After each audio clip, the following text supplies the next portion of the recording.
Hello everyone, welcome to दर्पण education hub. और आज का हमारा वीडियो ओ लेवल के मॉड्यूल थर्ड M3R5, जैसा आप यहाँ पे देख सकते हो, programming and problem solving through Python language के कंप्लीट सिलेबस के ओवरव्यू पर होगा, जिसमें हम जो ओ लेवल के जो टॉपिक्स हैं उसको किस तरह से कवर करेंगे, आज हम वो देखने वाले हैं। तो आप यहाँ पे देख सकते हो, ये मेरे पास कंप्लीट सिलेबस है जो कि हमें कवर करने हैं। ये मैंने ऑफिशियल वेबसाइट से डाउनलोड किया है। तो आप यहाँ पे देखो, हम लोग को कवर क्या करना है। तो ये जो है ये मार्क्स डिस्ट्रीब्यूशन है कि आपको जो आपके एग्जाम्स होंगे तो कौन से टॉपिक से ज्यादा क्वेश्चंस होंगे। आप यहाँ पे देखो, मार्क्स का डिस्ट्रीब्यूशन है और इसमें हमारे पास 4 यूनिट्स है। तो 4 यूनिट्स में हमें डिफरेंट डिफरेंट यूनिट्स को कवर करने हैं आगे के लेक्चर्स में। तो आप इस वीडियो को कंप्लीट देखें क्योंकि इसमें हम ओवरव्यू करने वाले हैं। आप देखो कि ये जो आपका मॉड्यूल है उसमें यूनिट्स 4 है। तो फर्स्ट यूनिट जो है इसमें हम लोगों को introduction to programming algorithm and flow chart to solve problems पे करना है। इसमें से आपको 20 मार्क्स के क्वेश्चंस आते हैं एग्जाम में। तो अब तो आप जानते हो कि एमसीक्यू बेस्ड हो गया है, तो आपको सारी चीजें डिटेल में पढ़नी होती है। तो अगर आप इसको डिटेल में नहीं पढ़ोगे तो आप क्वेश्चंस को अटेम्प्ट नहीं कर पाओगे। तो आप इस वीडियो को एंड तक जरूर देखें। अगर आपको अच्छा लगे तो आप लाइक, शेयर और कमेंट जरूर करें, और अगर न्यू हो चैनल पे तो सब्सक्राइब जरूर करें। तो आप यहाँ देखो, हम लोग आगे के लेक्चर्स में ये जो आपको यूनिट्स दिए हुए हैं एक एक करके कवर करेंगे।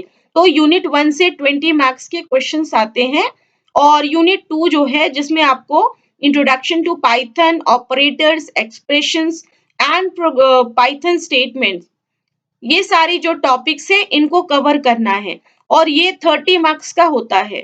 तो आपके जो मैक्सिमम क्वेश्चंस हैं आप देख सकते हो, यूनिट 1, यूनिट 2 और यूनिट 3 से आता है। तो अगर आपने इन तीनों यूनिट को अच्छे से कंप्लीट कर लिया है तो आप अच्छे मार्क्स स्कोर कर सकते हो। टोटल मार्क्स आपके 100 मार्क्स के होंगे एग्जाम।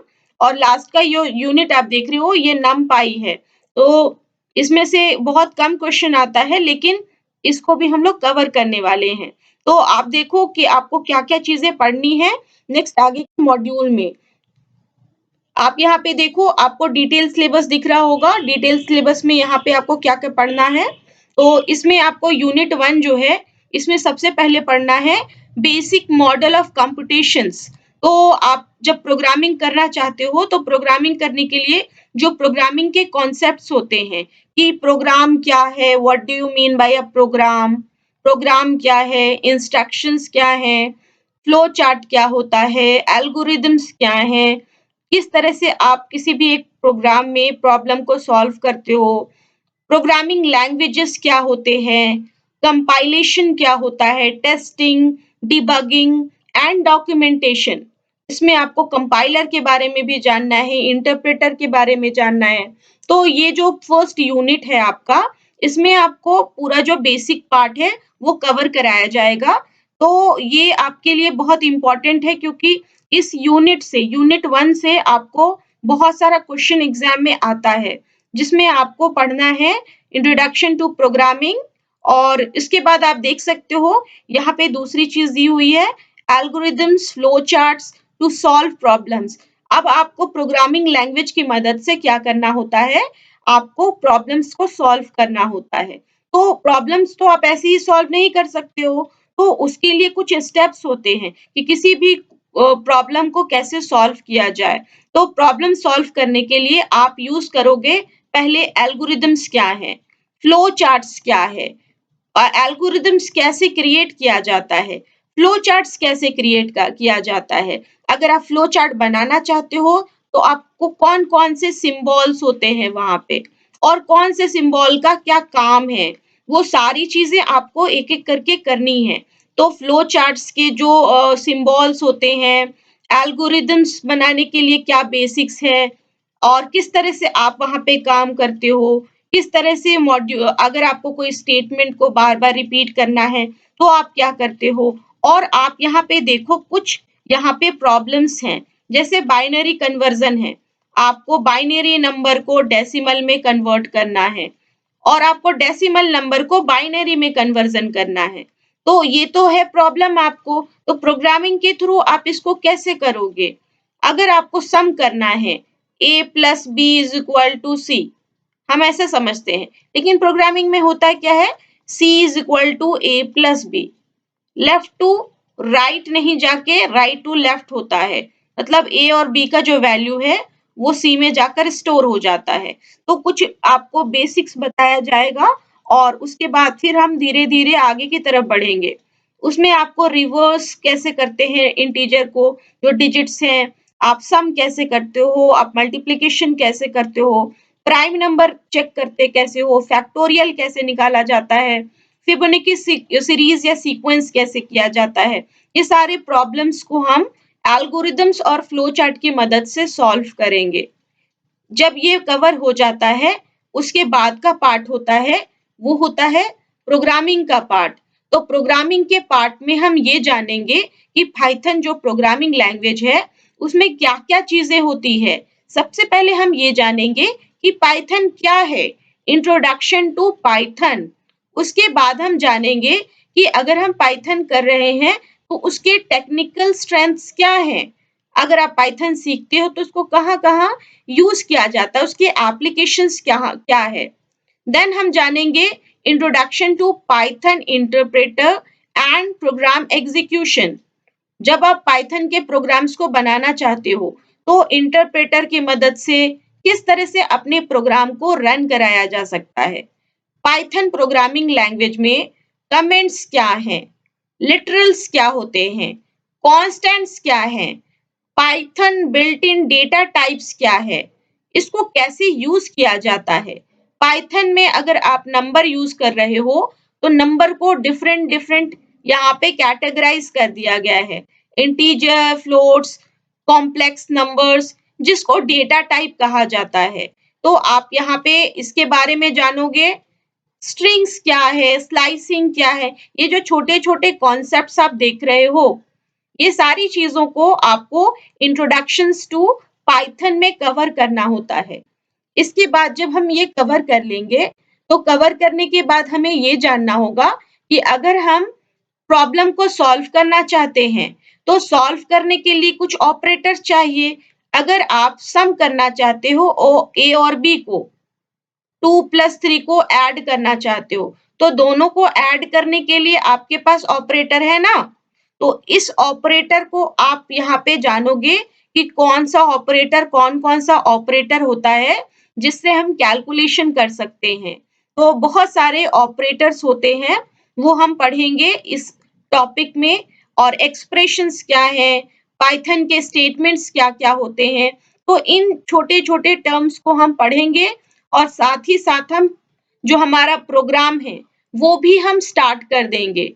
तो छोटा-छोटा जो प्रोग्राम होगा, वो आपका स्टार्ट हो जाएगा यहाँ से।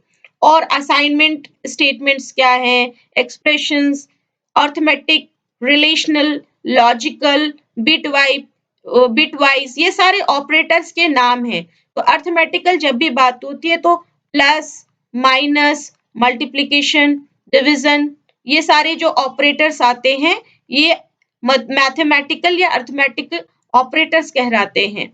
इसी तरह से रिलेशनल ऑपरेटर क्या है, लॉजिकल ऑपरेटर्स क्या है, रिलेशनल कंपैरिजनल, जैसे आपको चेक करना है कि ए बी से बड़ा है या नहीं है, तो आप इसको बोलते हो ना, ये logical, a is greater than b. तो ये जो एंगुलर ब्रैकेट है, greater than, less than, greater than और इक्वल टू, लेस देन और इक्वल टू, तो ये ऑपरेटर है जिसकी मदद से हम कोई भी चीज को, दो अलग अलग वेरिएबल्स के वैल्यू को कंपेयर करते हैं। तो रिलेशनल, लॉजिकल, बिटवाइज, और भी जो भी ऑपरेटर्स की प्रायोरिटी होती है कि सबसे पहले जब आप मैथमेटिक्स में कोई प्रॉब्लम बनाते हो, सॉल्व करते हो, तो उसमें बॉड मास यूज करते हैं ना हम। तो bracket of, division, multiplication, addition, subtraction, तो रूल होता है हमारा। उसी तरह से प्रोग्रामिंग लैंग्वेज जब आप पाइथन करोगे, तो ऑपरेटर्स, जो डिफरेंट डिफरेंट ऑपरेटर्स यूज किए जाते हैं, उसका प्रेसिडेंस होता है, प्रायोरिटी होता है कि पहले किसको यूज किया जाए। तो उसके लिए यहाँ पे आप क्या करोगे, उसके लिए मैं आपको डेटा दूँगी, आपको नोट्स दूँगी, उसमें सब कुछ मेंशन होगा कि कौन-सा ऑपरेटर वो किस पहले यूज़ करता है। हम तो कैलकुलेशन करेंगे ना, हम इसको प्रोग्राम करके देंगे और ये पूरा सब कुछ कैलकुलेट करेगा। Conditional statements, if, if else, if else if, ये सारे कंडीशनल ऑपरेटर है। जब हमें कोई प्रॉब्लम सॉल्व करना होगा, जिसमें हमें ये चेक करना है कि ये बड़ा है या ये बड़ा है। A is greater then B और B is greater then C। तो आप क्या करते हो, किसी एक को ट्रू होने से कुछ प्रिंट कराते हो कि ये प्रिंट करना है। तो वो सारी चीजें हम यहाँ बहुत अच्छे से कर सकते हैं। आप देखो यहाँ पे कंडीशनल स्टेटमेंट में इफ है, इफ एल्स है, तो ये सब हम लोग डिटेल में एक-एक करके पढ़ेंगे। एक-एक करके पढ़ने से क्या होगा कि आपके जो डाउट्स हैं वो जल्दी क्लियर हो जाएगा। तो आप यहाँ पे बहुत ही आराम से सीखोगे एंड आपको एक-एक चीज़ का प्रोग्राम भी मिलेगा और जो भी कॉन्सेप्चुअल क्लास है वो आपको मिलेगा। तो आप इसको ध्यान से देखो, ये ऑपरेटर वाला चैप्टर बहुत ही इम्पोर्टेंट होता है एंड ये आप देखो सीक्वेंस डेटा टाइप्स को भी अलग-अलग कैटेगराइज़ किया गया है। तो इस यूनिट से एग्जाम में बहुत सारे क्वेश्चंस आते हैं। उसके बाद हम लोग कवर करेंगे वो होगा फंक्शन। तो यहाँ पे पाइथन में हमें फंक्शंस पढ़ने होंगे। फंक्शंस जब हमारे हो जाएंगे तो उसके बाद हम file processing, scope and modulus और यहाँ पे लास्ट में आप देखो, यहाँ दिया है नमपाई बेसिक्स। ये भी एक टॉपिक है जिसको हम कवर करने वाले हैं। इसमें आपने देखा था कि 10 मार्क्स का आपका एग्जाम में इसमें से क्वेश्चन आता है। तो ये भी हम कवर करने वाले हैं। तो ये होल सिलेबस जो है आपका, ये बेस्ड है आपका किसका, किस पे, तो आपके एग्जाम का जो रिवाइज्ड सिलेबस है ना, उसके ऊपर में, जो कि ओ लेवल का सिलेबस है। तो हम लोग क्या करेंगे, एक-एक करके इन सारे टॉपिक्स को कवर करने वाले हैं। तो आप इसके जो नेक्स्ट वीडियो उसको ज़रूर देखिए, क्योंकि उसमें हम बिल्कुल बेसिक वाला पार्ट कवर करेंगे, जो बहुत ही इम्पोर्टेंट होता है किसी भी प्रोग्रामिंग को सीखने के लिए। चाहे आप कोई भी प्रोग्रामिंग सीखो, सी, सी प्लस प्लस, जावा, कोई भी, तो उसमें आपको बेसिक कॉन्सेप्ट्स पहले से पता होने चाहिए। तो वही बेसिक कॉन्सेप्ट हम लोग आगे करने वाले हैं। तो आपको, आई थिंक आपको ये सिलेबस समझ में आ गया होगा कि हम लोगों को अभी क्या पढ़ना है। मॉड्यूल 3 में M3R5 ये आपका है, याद रखिए, अब हमें ये पढ़ना है। तो इसमें हम ये सारी चीज़ें कवर करने वाले हैं। तो थैंक यू।